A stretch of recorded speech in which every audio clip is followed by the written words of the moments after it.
Halo semua, balik lagi di channel Teraokun. Sebelum pembahasannya dimulai, silahkan klik tombol subscribe dan aktifkan lonceng notifikasinya supaya kalian gak ketinggalan info dan teori terbaru seputar One Piece. Buat kalian yang mau informasi tambahan soal SBS atau databook, kalian bisa follow Instagram Teraokun. Di sana admin akan memposting soal SBS, databook, dan berbagai teori singkat. Sekarang lanjut ke pembahasan.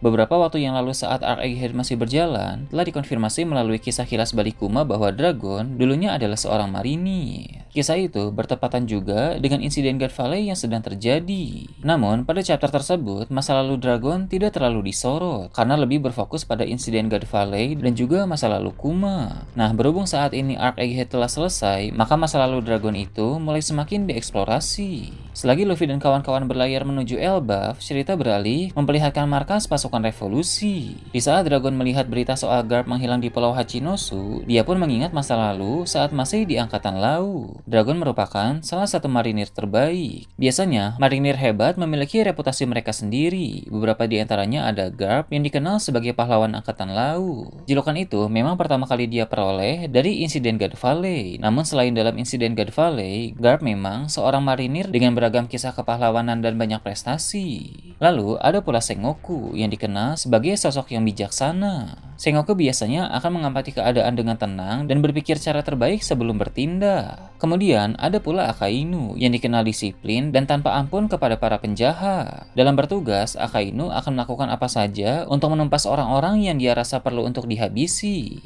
Nah, untuk Dragon, dia juga memiliki reputasi yang luar biasa. Dia adalah admiral terkuat yang ada di masa lalu, tapi dia memutuskan keluar saat mengetahui kebusukan Tenryubito. Padahal, pada masa lalu Dragon itu dikenal sebagai penyelesai misi terbaik dalam Angkatan Laut. Dia bisa bergerak secara efisien dan mengambil langkah-langkah efektif dalam berbagai tugas, sehingga semua misi dari yang mudah sampai yang sulit dapat diselesaikan dengan sangat cepat. Dia memiliki intelijensi yang sangat bagus, namun selain soal kecerdasan, faktor utama yang membuat Dragon bisa menjadi sehebat itu tentu adalah kekuatannya. Sebagai anak dari Garp, sejak kecil Dragon telah dilatih dengan sangat keras. Bagi orang biasa, hal itu tentu terdengar kejam, tapi pelatihan itulah yang membentuk Dragon menjadi sosok yang sangat tangguh. Jika kita sering melihat Garp memukul, menendang, atau melempar Luffy tanpa ampun, maka Dragon dulu lebih parah dari itu.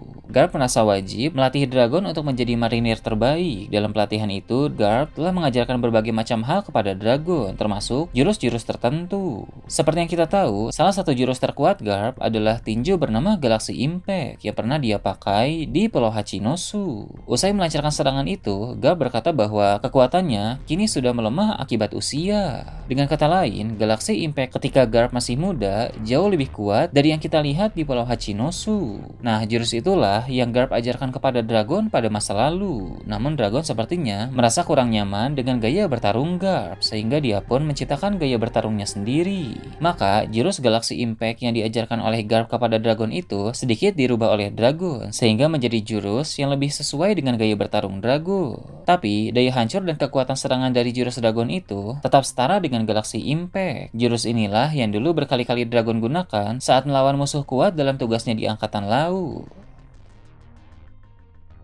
Reputasi besar Dragon pasti sangat populer dan tidak hanya sekadar diketahui oleh para marinir saja, tapi juga sampai pada kalangan Tenryubito. Namun, Galih Vigarland tidak suka dengan reputasi gemilang dari Dragon itu. Alasannya sederhana karena Dragon adalah anak dari Garp. Seperti yang kita tahu, Garp tidak suka dengan para Tenryubito, dan dari sikapnya pun dia tidak menghormati mereka semua. Jadi, tak heran Galing sebagai kesatria suci juga tidak menyukai Garp, sebab kesatria suci berasal dari kalangan Tenryubito. Ketidaksukaan Garling terhadap Garp ini menjangkau Dragon sebagai anak dari Garp. Namun walau Garling tidak menyukai Garp dan Dragon, dia tidak bisa berbuat apa-apa kepada mereka karena mereka berdua merupakan marinir yang berprestasi. Hanya ada satu hal yang bisa dilakukan oleh Garling. Dia ingin agar anaknya nanti menjadi lebih kuat dan lebih berprestasi dari anak Garp, namun bukan sebagai marinir, melainkan sebagai kesatria suci. Anak Garling yang dimaksud ini tentu bukan Shanks, melainkan saudara dari Shanks yang muncul berupa siluet saja pada bagian akhir chapter 1121.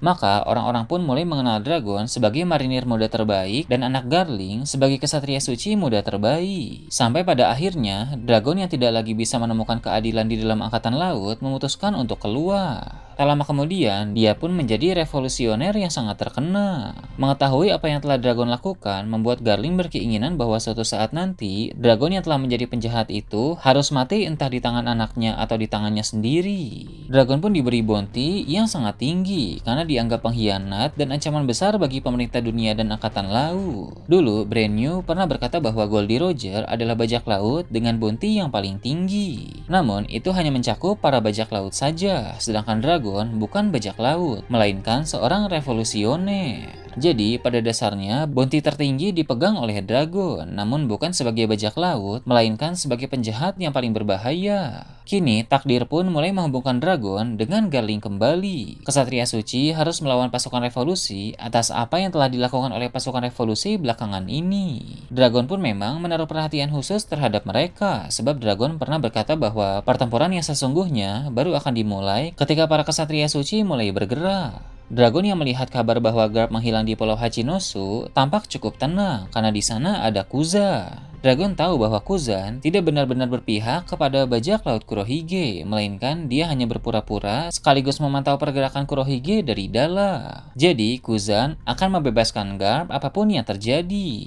Dari berita yang tertulis di koran juga, Garp menghilang di Pulau Hachinosu, yang mana berarti Garp sudah tidak berada di sana. Jika Garp ditahan atau mati, beritanya pasti bertuliskan Garp ditahan di Pulau Hachinosu atau Garp tewas di Pulau Hachinosu. Namun ini yang tertulis bahwa Garp hanya menghilang. Jadi bisa diasumsikan bahwa memang Garp telah berhasil lolos dari Pulau Hachinosu berkat bantuan dari Kuza.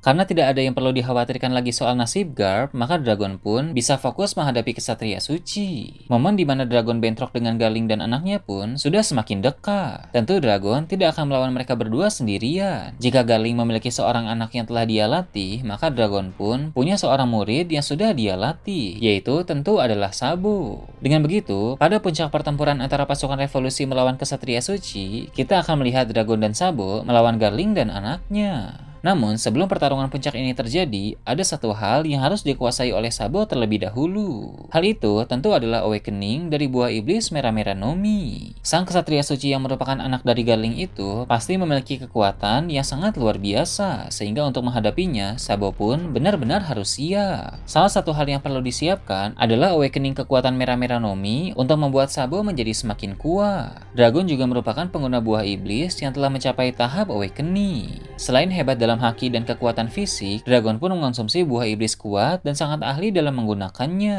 Maka, Dragon akan mengajari Sabo tentang cara terbaik dalam membuat kekuatan buah iblis mencapai tahap awakening. Tentu Sabo adalah orang yang cepat belajar dan beradaptasi, karena sewaktu baru mengonsumsi buah iblis merah-merah Nomi di Dressrosa pun, dia sudah bisa memakai kemampuan itu dengan cukup baik. Jadi, tak akan butuh waktu lama bagi Sabo untuk bisa mencapai tahap awakening kekuatan tersebut. Jika pertarungan Dragon dan Sabo melawan Garling dan anaknya terjadi di Marijois, maka hal menarik akan terjadi. Ketika Dragon melancarkan serangan yang sangat kuat di sana, maka serangan itu mampu menghasilkan kerusakan besar di Marijois. Kastil Pangea pun tentu akan ikut terkena dampak. Saat Kastil Pangea mengalami kerusakan akibat dampak serangan Dragon, maka ruangan bunga yang menjadi tempat Imsama akan menjadi terekspos. Kehancuran yang terjadi di kastil itu membuat ruangan tersebut bisa terlihat dari luar. Dengan begitu, Dragon pun bisa melihat Imsama secara langsung, walau tetap yang akan menjadi lawan utama Imsama tentu adalah Luffy, sebab Luffy pun pasti akan terlibat dalam pertempuran di Marijois. Sedangkan untuk Sabo, ketika dia menggunakan kekuatan api dari Awakening Merah-Merah Nomi, maka efek panas dari api itu mencapai ruangan beku misterius di bawah Marijois yang terlihat dalam chapter 906. Semua es yang ada di ruangan tersebut akan mencair, dan kita bisa mengetahui ada rahasia apa saja yang ada di sana, selain tempat penyimpanan topi jerami berukuran besar. Rasanya sangat aneh bila hanya topi jerami besar saja yang harus disimpan di dalam ruangan beku. Kemungkinan besar masih ada rahasia yang jauh lebih besar lagi. Ruangan beku biasanya digunakan untuk menyimpan sesuatu yang bisa membusuk. Jadi besar kemungkinan di ruangan tersebut ada mayat seseorang yang masih disimpan. Jika ada mayat di sana, maka tentu mayat itu adalah mayat Joy Boy. Imsama menyimpannya di ruangan beku agar mayat itu tidak membusuk. Pasti ada alasan kuat mengapa Imsama menyimpan mayat Joy Boy. Nah, itu tadi berbagai hal menarik pada chapter 1123. Gimana menurut kalian? Silahkan tulis di kolom komentar di bawah. Oke, segitu aja untuk pembahasan kali ini. Jangan lupa like, share, dan subscribe untuk video menarik selanjutnya. Gue Tora Okun, Shambles.